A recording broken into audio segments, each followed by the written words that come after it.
Giving all praise, honor, glory to Yahawah, BAHASHAM, YAHAWASHI, BAHASHAM, Akakwadash, double honors to the apostles and the elders, the great millstone, and the sincere shalom to the hakim that's out there pushing the sincerity and the truth and the sound doctrine.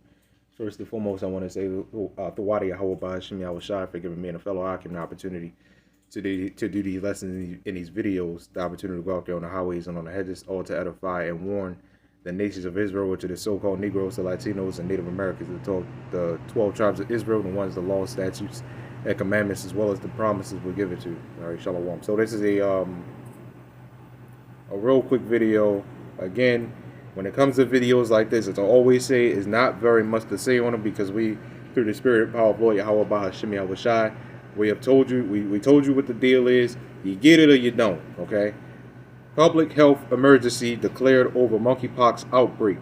May get flagged for even reading that title, don't know. New York, Illinois, and California have all declared a state of emergency due to monkeypox. But health experts say this is no cause for alarm, and your ability to move around freely shouldn't be affected. Do you see what the hell he just did in that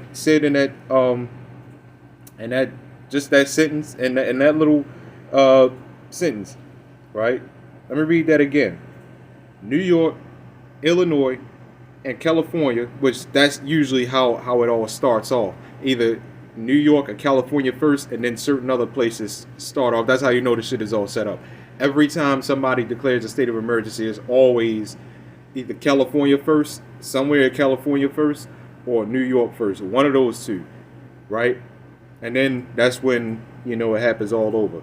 But this little sentence, this small sentence here, all right, New York, Illinois, and California have all declared state of emergency. All right, state of emergency due to monkeypox. But health experts say this is no cause for alarm. Emergency. When you're in an emergency, you're alarmed. You're alarmed. That doesn't even make any sense. But people, the average person will overlook this. It's like, oh well, you know, okay, you're right. And your ability to move around freely shouldn't be affected. Shouldn't be affected. I mean, shouldn't be affected. So you telling me you are in a state of emergency. If there's no cause for alarm, then it shouldn't even be a state of emergency. That's like saying 911 is not an emergency response, right? There's no alarm. Somebody get ready to break in your house. Who the first one you call? 911. Why? Because somebody's getting ready to break in your house. You are alarmed, right? You are alarmed. What's the point of an alarm? To you know, keep you up.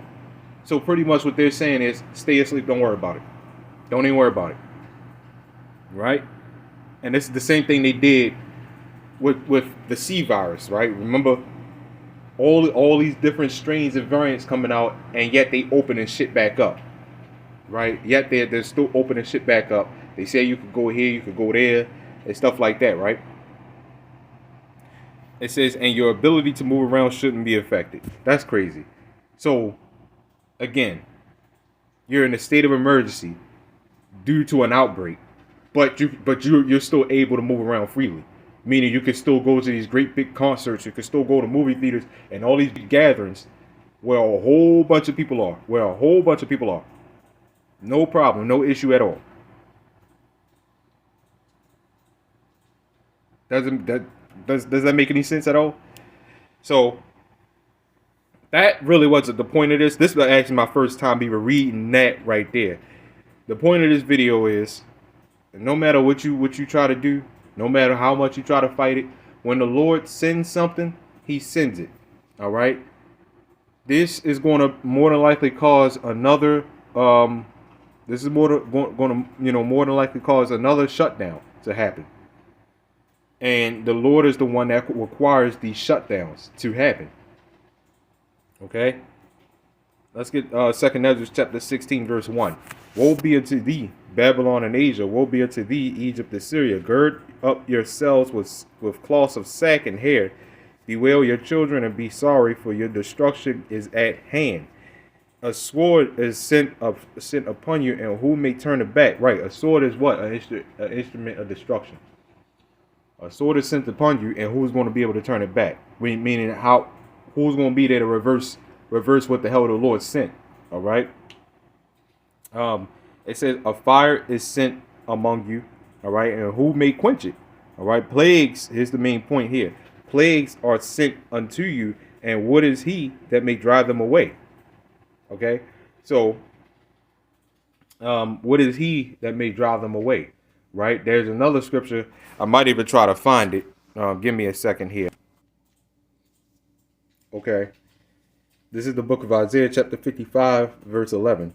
So shall my word be that goeth forth out of my mouth. It shall not return unto me void, but it shall accomplish that which I please, and it shall prosper in the thing whereto I sent it. Meaning what? When the Lord sends something, when the Lord sends something, when the Lord does something, it's not going. He's not going to return it to him void. When he sends something, it's going to come here to do a job. The Lord is the one that sends these plagues, even though it may seem like, which it is, the Lord uses Esau, Edom to push these plagues out and stuff like that. But again, that's a requirement. With Esau, again, Esau, Edom is in a trick bag. Esau, Edom doesn't know that the Lord that's a requirement for for Esau, Edom's downfall. That's a requirement. These plagues are a straight requirement for the downfall of that nation. Okay? And this scripture just pretty much said that. Whatever I send is going to do its job, and it's not going to return it to me void. Meaning what? He's not going to be empty-handed. He's not going to be empty-handed, straight up. Anyway, let's go back, all right, to 2nd Ezra chapter 16. So that's what it just said. Let's go. Let's skip down to verse 8. The mighty Lord YAHAWAH BAHASHAM YAHAWASHI send the plagues. The mighty Lord. Let me stop the video. Okay. It says the mighty Lord send up the plagues, and who is he that can drive them away? So that's pretty much, again, man, that was pretty much the main point, really. You get the point. The Lord sends these plagues for a reason. That's that. All right? That's the main point. Okay? So again, man, like I said, this video wasn't going to be long. Real quick one. So anyway, giving all praise, honor, glory to YAHAWAH BAHASHAM YAHAWASHI.